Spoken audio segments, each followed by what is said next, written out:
Well, the next step in the fabrication of the complete denture of the articulation is the teeth arrangement.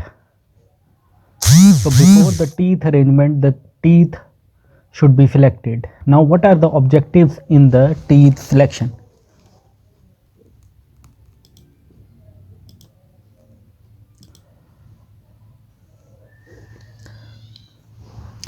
So first of all is the harmony with the surrounding tissue. The chosen teeth first of all should blend with the patient facial structure and surrounding tissue that would create a natural appearance. Second, it helps to second is the maintenance of the vertical dimension. Third is the efficiency in the mastication. The teeth, it must facilitate efficient chewing and biting function to ensure that the patient he can properly break down the food for digestion. Now a dentist, he can select either posterior teeth or the anterior teeth. The posterior teeth, they are chosen primarily based on their functionality in chewing, whereas the anterior teeth, the dentist would prefer the anterior teeth for the aesthetic. So the anterior teeth are selected for the aesthetic to enhance the smile appearance of the patient. What are the general consideration while the teeth selecting?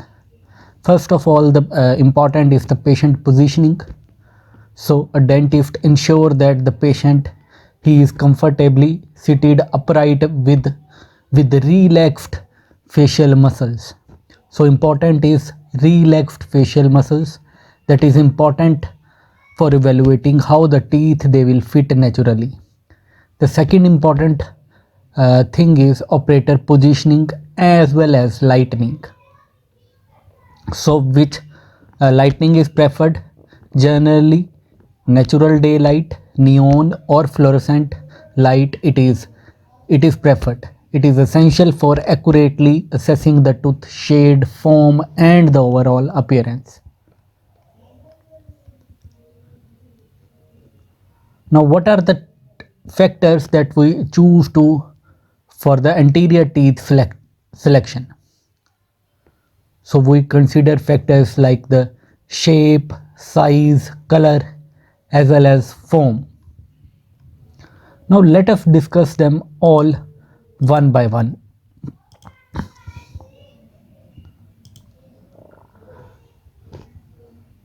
The first is the size of the anterior teeth.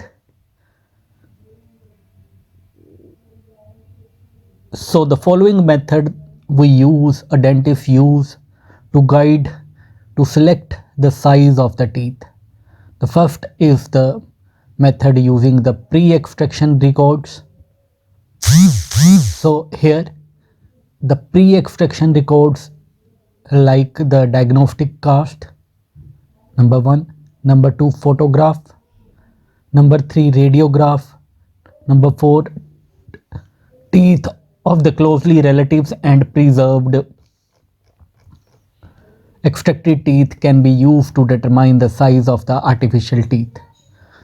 First is the diagnostic cast. So they are prepared before the extraction of teeth.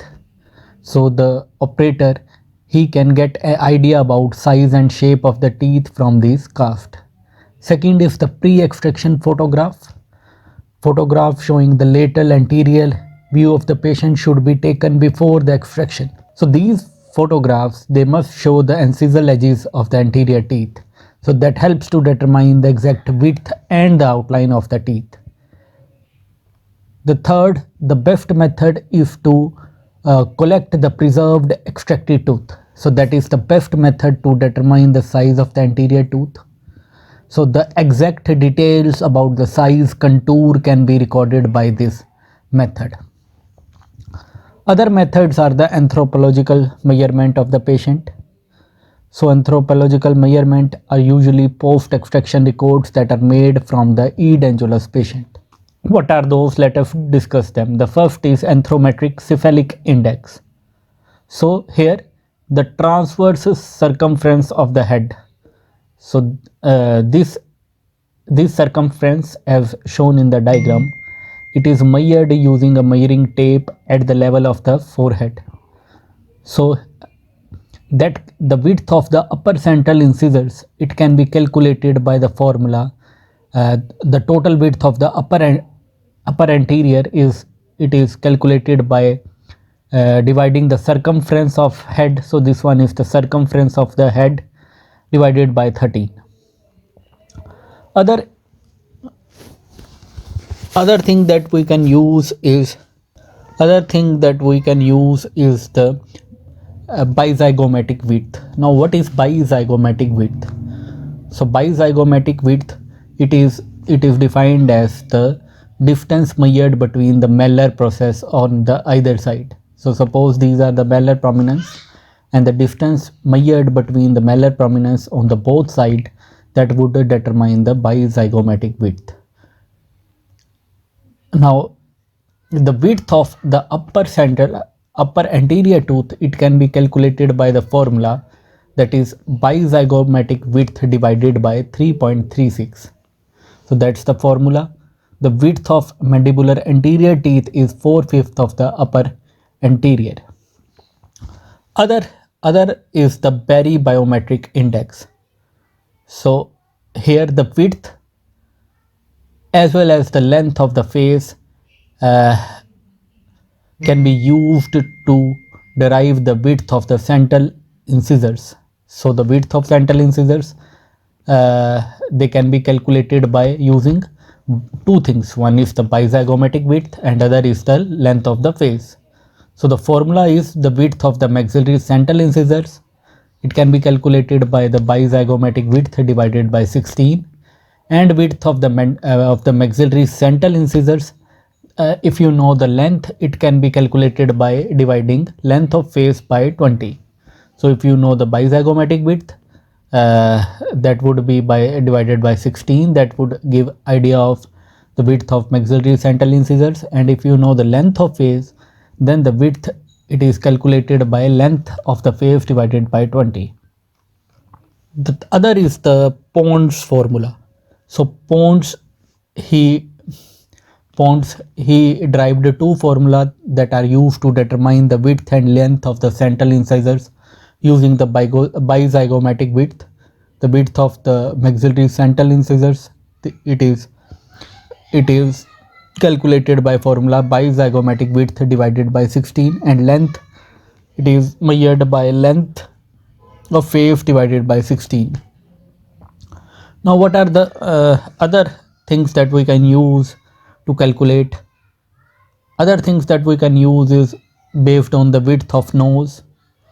The width of nose, it is equal to the combined width of the anterior teeth. Other anatomical landmarks that we can use is the size of the maxillary arch and location of the canine eminence, buccal frenum attachment. So the attachment of the the location of the canine eminence. The canine eminence, it is formed in the region between canine and first premolar after the extraction of tooth. So this measure value would give the combined width for the anterior teeth. Second, the location of the buccal frenum attachment. The attachment of the buccal frenum, they are marked on the residual ridge. The distance between two marking would give the combined width of the maxillary anteriors. Other is the location of the ala of the nose. So here the patient is asked to sit upright and look straight. The line that would pass through the midpoint between the eyebrows and lateral end of the ala of nose, extending on the occlusion rims, that would give the combined width of the anterior teeth. Other is the location of the corner of the mouth.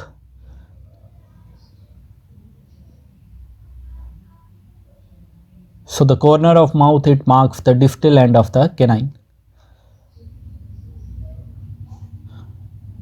Now various methods that are used by theoretical concept, that includes, number one is the Winkler concept. So Winkler, he gave the concept that the teeth, they should be selected based on three different views. What are those? First is physiological, second is psychological, and third is biomechanical. The first is physiological, second psychological, and third is biomechanical. So the physiological, biological,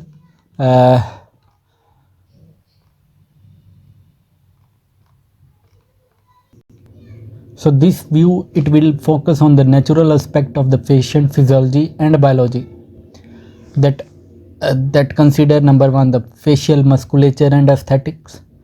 The arrangement of teeth should account for the influence of the facial muscles on appearance, like changes in the denture base thickness in certain areas like the labial and buccal sulci. It can affect the aesthetic of the face. So increasing the thickness of the denture base in these areas, they may create a puffy appearance that would alter the overall facial aesthetic. Second, altering the vertical dimension of the denture, it can impact the facial wrinkles. So increasing the vertical dimension might lead to fading or reduction of the certain facial wrinkles.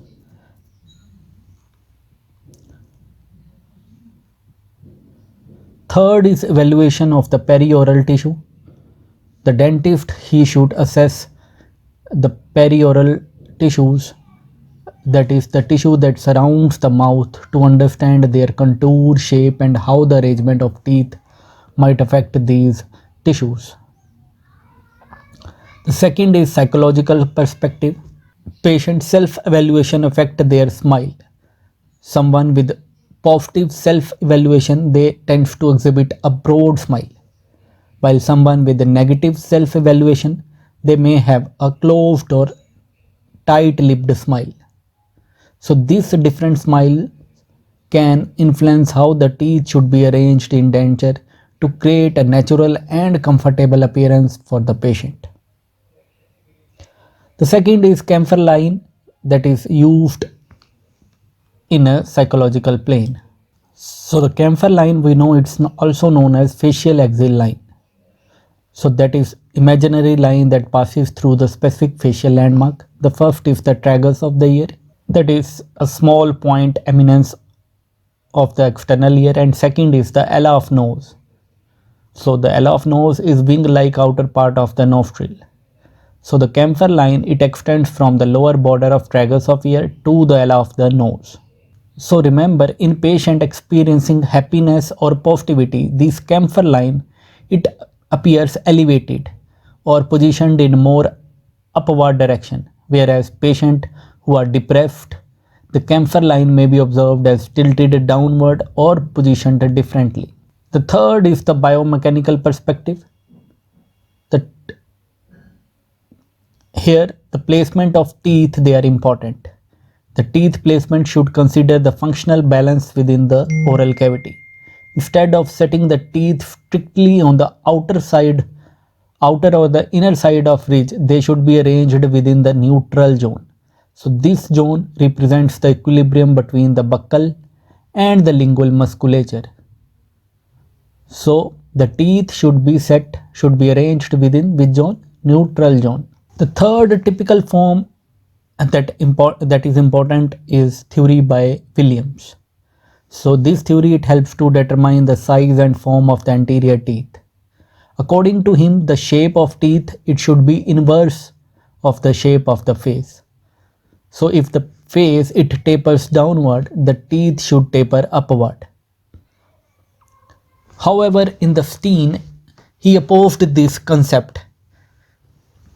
He said that the shape of teeth may not vary for each individual. According to him, outline of teeth, it is not important because it is likely to change throughout the life. He proposed that the color, size, form, and contour, they are the most important factors that are to be considered during the teeth selection. The William concept here, he stated that the taper of the tooth, it is exactly opposite to the facial taper. So suppose this one is the facial taper of a person, the taper of tooth would be exactly opposite to that of the facial taper. Other theory is by a theory concept of harmony by White. According to him, the size and color of tooth should be in harmony with the size of head and the color of the eye. So what are the factors that influence the size of tooth? That are the size of face, interarch spacing, length of lips. Second comes is the form of the anterior teeth. The form or the outline of the anterior teeth, it can be determined by using following factors. The first is shape of the patient face, second patient profile, third is dentogenic concept. The first, shape of the patient, that was given by Williams. According to him, the facial form can be described as four types. What are those? Ovoid, tapering, square, or combination of these. Second is patient profile. Patient may have a convex, straight, or concave profile. So the labial form should be straight for patient with straight profile, convex for the patient with convex profile. The third important is the dentogenic concept. So it includes three factors. What are those? Number one is the sex, second personality, and third is the age. So it is also known as SPA factor. So who described dentogenic concept? It was Frush and Fisher. So important for your entrance exam is Frush and Fisher described this dentogenic concept.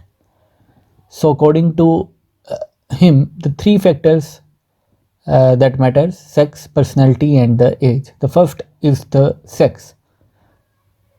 So the form of the shape of tooth differs in male and female. In males, the incisal angle, they are rounded to less degree, and the teeth, they are more angular. Whereas in female, the incisal angle, they are more rounded, and teeth, they have less angulation.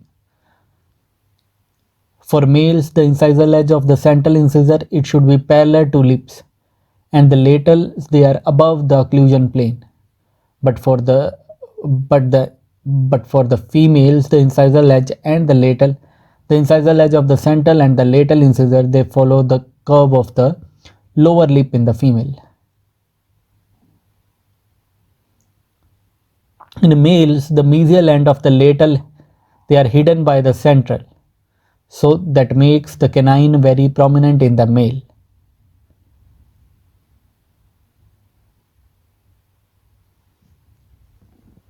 In female, only the mesial third of the canine, they are visible because they are rotated anteriorly. Whereas even the middle 2/3 of canine, they are visible in the male. The second factor is the age.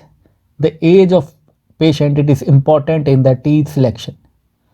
So with age, following changes they are seen. First, you will see decrease in the muscle tone. Second, there would be sagging of cheeks. Third, there would be sagging of lower lip. So in order to prevent the cheek biting due to the sagging, the horizontal overlap of the posterior tooth that can be increased. Second, the interocclusal distance, it reduces with age. So that is why the mandibular teeth, they are more visible than the maxillary teeth. Third, the older people, they have abraded teeth. You will see older people with abraded teeth with worn out contacts. So the placement of contoured teeth, they will look artificial. Other is old patient, they have a gingival recession. So we can reproduce that in dentures in order to give a natural smile. The color of teeth also changes with age. In old people, the enamel, it is abraded, and the dentine, it carries a yellow tinge that is more visible. The third concept is the personality.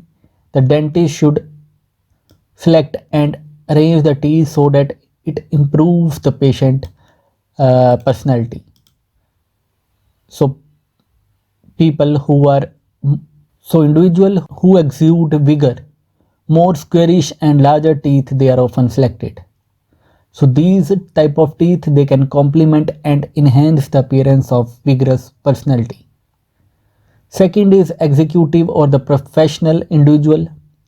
So this refers to the alignment lining the front teeth in a straight line that would create a more leveled appearance. So this appearance might impart a sense of seriousness or professionalism. The third is executive might benefit from the smaller teeth that are symmetrically placed.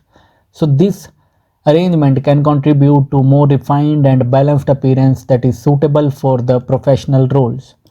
So that is all about the dentogenic concept.